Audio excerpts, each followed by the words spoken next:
हम आगे बढ़ते हैं। पैनक्रियाज के बाद स्प्लीन की बारी। तो spleen is connected with stomach and pancreas. Spleen pancreas और स्टमक से कनेक्टेड है। डायबिटीज में ये स्प्लीन का पॉइंट लेना ही लेना है, पैनक्रियाज और लीवर और स्टमक के साथ, ठीक है। So spleen is connected with stomach and pancreas, लिख लीजिए।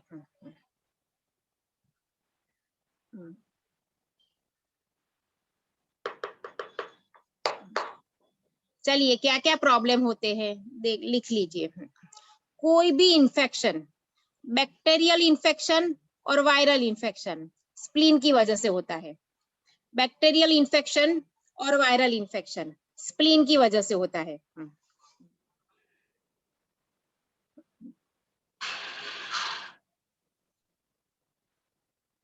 बैक्टीरियल इंफेक्शन और वायरल इंफेक्शन। फिर ब्लड कैंसर, उसमें ल्यूकोमिया और लिम्फोमिया। ब्लड कैंसर, इसमें ल्यूकोमिया और लिम्फोमिया, ये दो तरह का कैंसर, ब्लड कैंसर भी स्प्लीन से ही रिलेटेड है।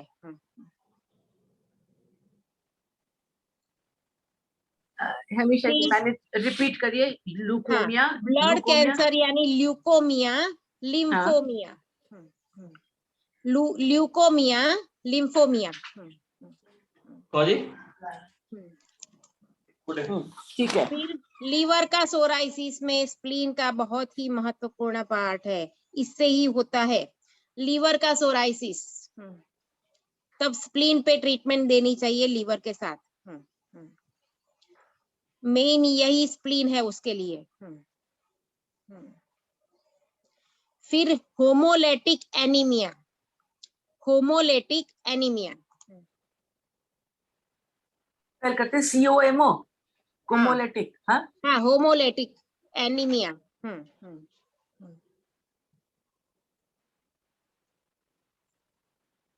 फिर मलेरिया,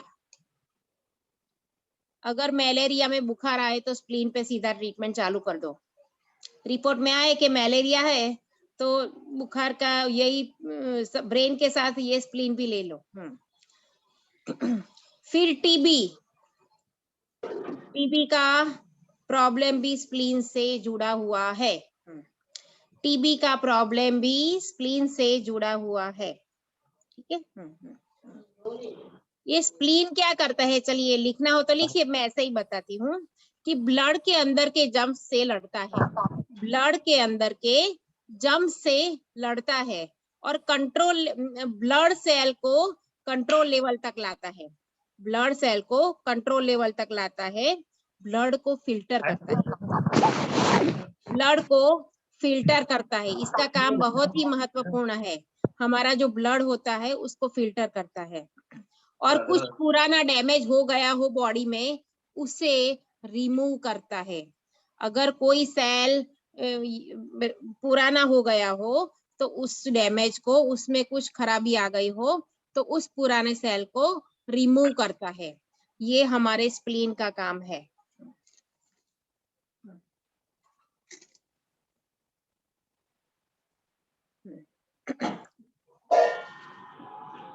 चलिए मसाज पॉइंट लिखिए।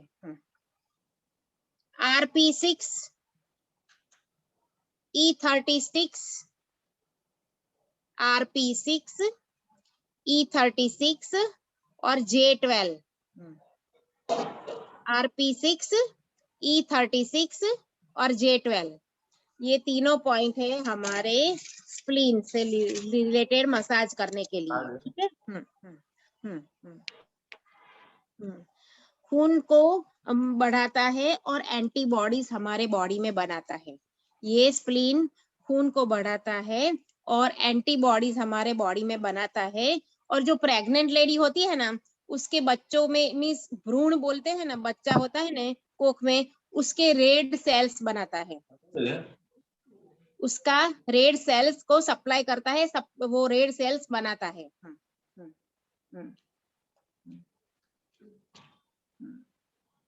सो ये कितना ये सारा काम करता है। तो बनाता है क्या रेड सेल को, अगर कोख में बच्चा है, कोई प्रेग्नेंट लेडी, तो उसके बच्चे को के अंदर रेड सेल्स डेवलप करता है, रेड सेल्स बनाता है।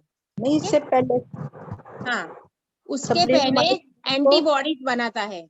हमारे बॉडी में लड़ने के लिए ताकत चाहिए, तो अंदर एंटीबॉडीज बनाता है। जम्स के लड़ने के लिए जो ताकत आती है, ये स्प्लीन बनाता है।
दोनों।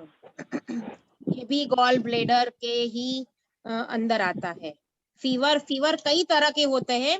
मलेरिया में भी फीवर होता है। अगर बहुत ज्यादा गर्मी में चले गए और घर पे आए, ठंडी एसी में बैठ गए तो भी फीवर होता है। सो फीवर के बहुत सारी तरह से फीवर हो सकता है, तो हमें देखना चाहिए कि किस तरह से है। ठीक है।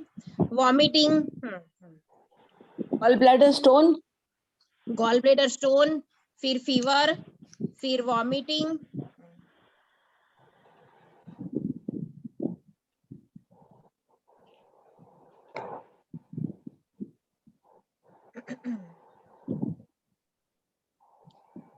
चलिए, जीबी में स्टोन होगा तो कैसे पतेगा? अगर पेट में दर्द है तो ऐसे भी पता चलेगा नहीं कि ये पेट का दर्द है या स्टोन का दर्द है। तो जीबी में स्टोन होगा तो एक्सट्रीम पेन होगा। जीबी में स्टोन होगा तो एक्सट्रीम पेन होगा और पेन बढ़ता ही जाएगा, फिर थोड़ी देर रुक जाएगा और फिर वापस बढ़ता जाएगा। इस तरह का पेन होना तो समझ जाना कि गॉल ब्लेडर में स्टोन का पेन है। ठीक है। मैं तो अपना वैसे भी साल में एक बार या कभी कभी कराती हूँ, अल्ट्रासाउंड कराने गई और देखा हाँ कि गॉल ब्लैडर में स्टोन पड़ा हुआ है, हाँ खूब हाँ। बड़ा वाला, तो बड़ा क्योंकि 1.5 इस इंच तरह का। से जो अगर पेन होगा ना तो समझ पेन नहीं लेना था। कि गॉल ब्लेडर में स्टोन का हाँ पेन है, कोई हाँ स्टमक का पेन नहीं है। ठीक है। हाँ हाँ, और थैंक यू। खाने के बाद ऊपर के हिस्से में, एब्डोमेन, नाभि के ऊपर के हिस्सों में दर्द होता है। जब जीबी का प्रॉब्लम होता है ना तो नाभि के ऊपर के हिस्सों में दर्द होता है, तो ये जीबी का प्रॉब्लम है। चलिए, मसाज पॉइंट लिख लीजिए। J4, VB34, B for Bombay, VB34 और RP6। J4, VB34 और RP6, ये तीनों पे मसाज करना है। कौन सा है? K4, J4 Jaipur, J4। Gall bladder का कोई पॉइंट नहीं है? जीबी, ये जीबी गॉल वाली ब्लेडर के ही पॉइंट है। नहीं, वो जो जीबी मेरिडियन है वो। नहीं, ये सुजोक है, वो TCM नहीं है। अच्छा, ओके। J4, VB34 और RP6। RP, P for RP, Patna, हाँ हाँ, P for Patna. Pit for Patna, हाँ। RP6।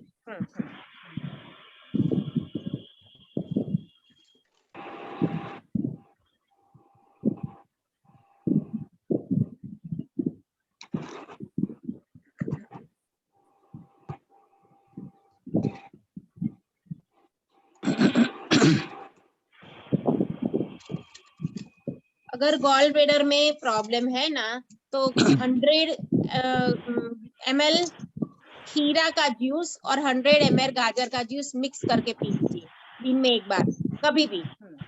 गाजर और ककड़ी का जूस 100 ml लेके मिक्स करके पी लीजिए। मैम खीरा और गाजर का या ककड़ी और गाजर का? हाँ, वही खीरा, यस, यानी ककड़ी यानी वही खीरा। मैम खीरा अलग होता है ना, ककड़ी अलग होती है। मगर कभी भी ककड़ी मिलती है तो खीरा भी ले सकते हो, खीरा नहीं मिलता तो ककड़ी भी ले सकते हो, ओके इसलिए ओके। बोल रही हूँ दोनों। ठीक है। कुकुम्बर, कुकुम्बर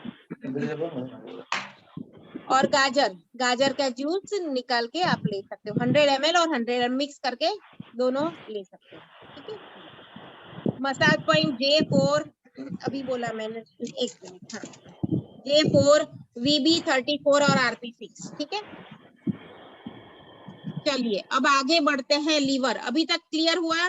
बोलते जाइए, कितना क्लियर हुआ? तो ऐसे भी ले सकते हो, दिन में एक बार लेना है। यस, ठीक है। हाँ हाँ, हाँ, यस दिन में यस। एक बार लेना है, कैसे भी ले सकते हो। लीवर, लीवर से कनेक्टेड ऑर्गन है गॉल ब्लेडर। अभी आगे देखा कि gall bladder is connected with liver, तो liver is connected with gall bladder.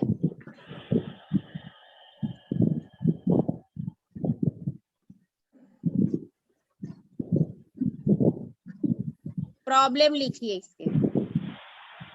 Fatty liver, fatty liver, hepatitis B और सी,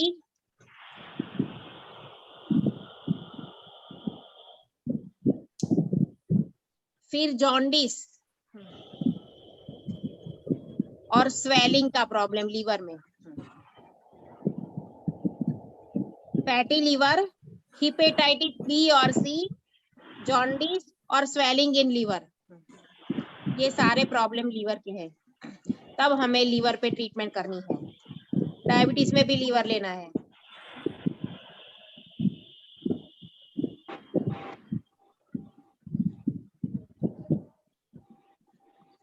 लीवर की प्रॉब्लम है, कैसे पता चलेगा कि ये लीवर की प्रॉब्लम है? हाँ मैम, यही मैं स्किन पूछने वाली थी कि पता कैसे चलेगा। स्किन में पीलापन होगा स्किन में पीलापन होगा।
पस हो जाता है।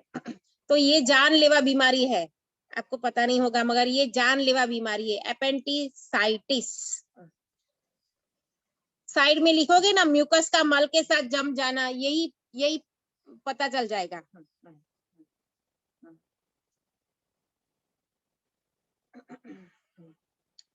चलिए फिर इसमें पॉइंट कौन से है, massage point E36, E36, RP6 और E25।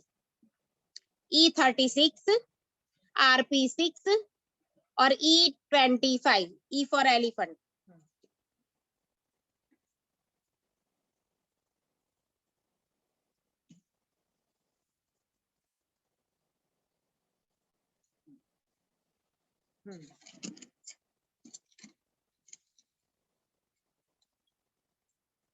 लार्ज इंटेस्टाइन में सबसे ज्यादा फायदा, हरी सब्जियां खाइए, हरी सब्जियां खाइए, हर्बल टी पीजिए, ये सारे उपचार करने चाहिए। फाइबर से भरपूर, जिसमें फाइबर है, रेसे है, ऐसे अनाज और ऐसे फ्रूट सारे खाने चाहिए।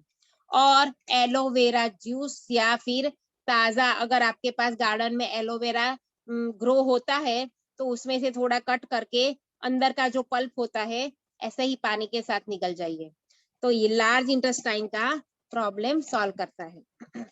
ठीक है,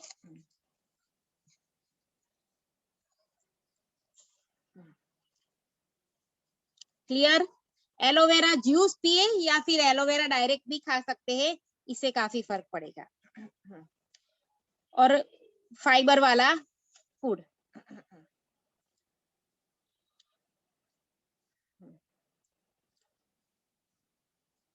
चलिए अब स्मॉल इंटेस्टाइन की बारी। Small intestine connected with stomach and duodenum, stomach and डुडोनियम।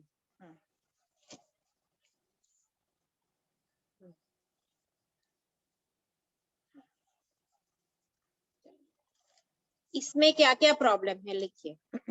Small intestine में इंफेक्शन, सबसे पहले इंफेक्शन का प्रॉब्लम। फिर लिखिए, धीरे धीरे लिखिए।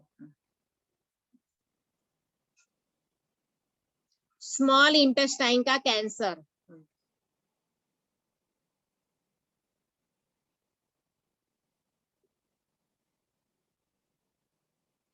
फिर irritable bowel syndrome, irritable bowel syndrome, IBS।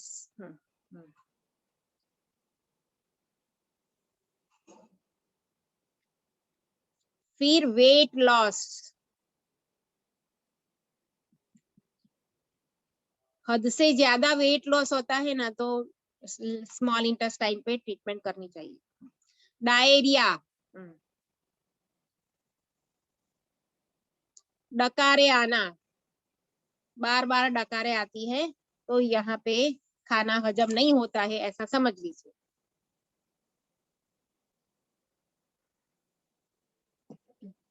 फिर peptic ulcer,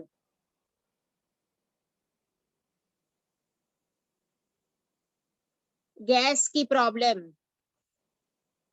peptic ulcer, gas की प्रॉब्लम, डायरिया, डकारे आना, वेट लॉस, SI का कैंसर और इन्फेक्शन।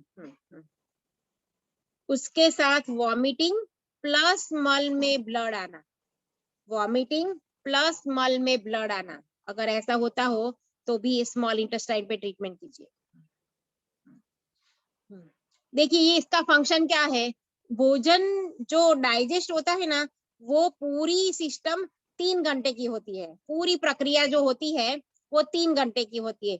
उसमें से vitamin B, minerals, vitamin B12 बनाता है, ये सारा स्मॉल इंटेस्टाइन का काम है।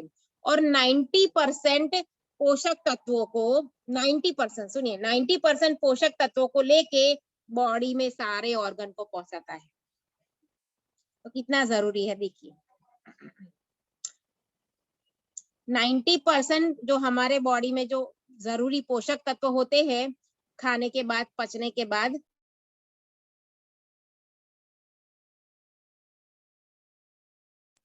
को पहुंचाते हैं।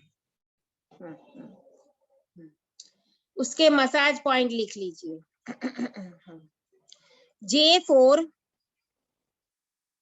E36, E25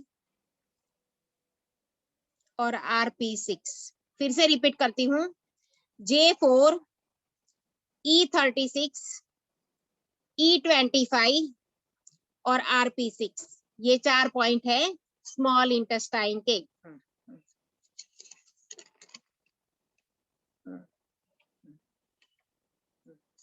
ये 4 पॉइंट है स्मॉल इंटेस्टाइन के, ठीक है। अगर स्मॉल इंटेस्टाइन की प्रॉब्लम है तो हमें क्या खाना चाहिए, क्या पीना चाहिए। स्मॉल इंटेस्टाइन तो खाने के बाद सोना बंद कर देना चाहिए। अगर स्मॉल इंटेस्टाइन पेट में गैस, डकारे, डायरिया ऐसा कुछ होता है तो खाने के बाद, भोजन के बाद कभी कभी लोगों को तुरंत सोने की आदत है। भाई मुझे तो नींद आती है, मैंने बहुत खाया, मैं सो जाता हूँ, 2 घंटे आराम से सो जाते हैं, मगर ऐसा नहीं करना चाहिए, ठीक है। सो खाने के बाद तुरंत नहीं सोना चाहिए। खाया और सो गए, खाया और सो गए, ऐसा नहीं करो तो पूरी होती है। छोटी आंत की प्रॉब्लम यानी पूरी डाइजेस्टिव सिस्टम की प्रॉब्लम। सो उसमें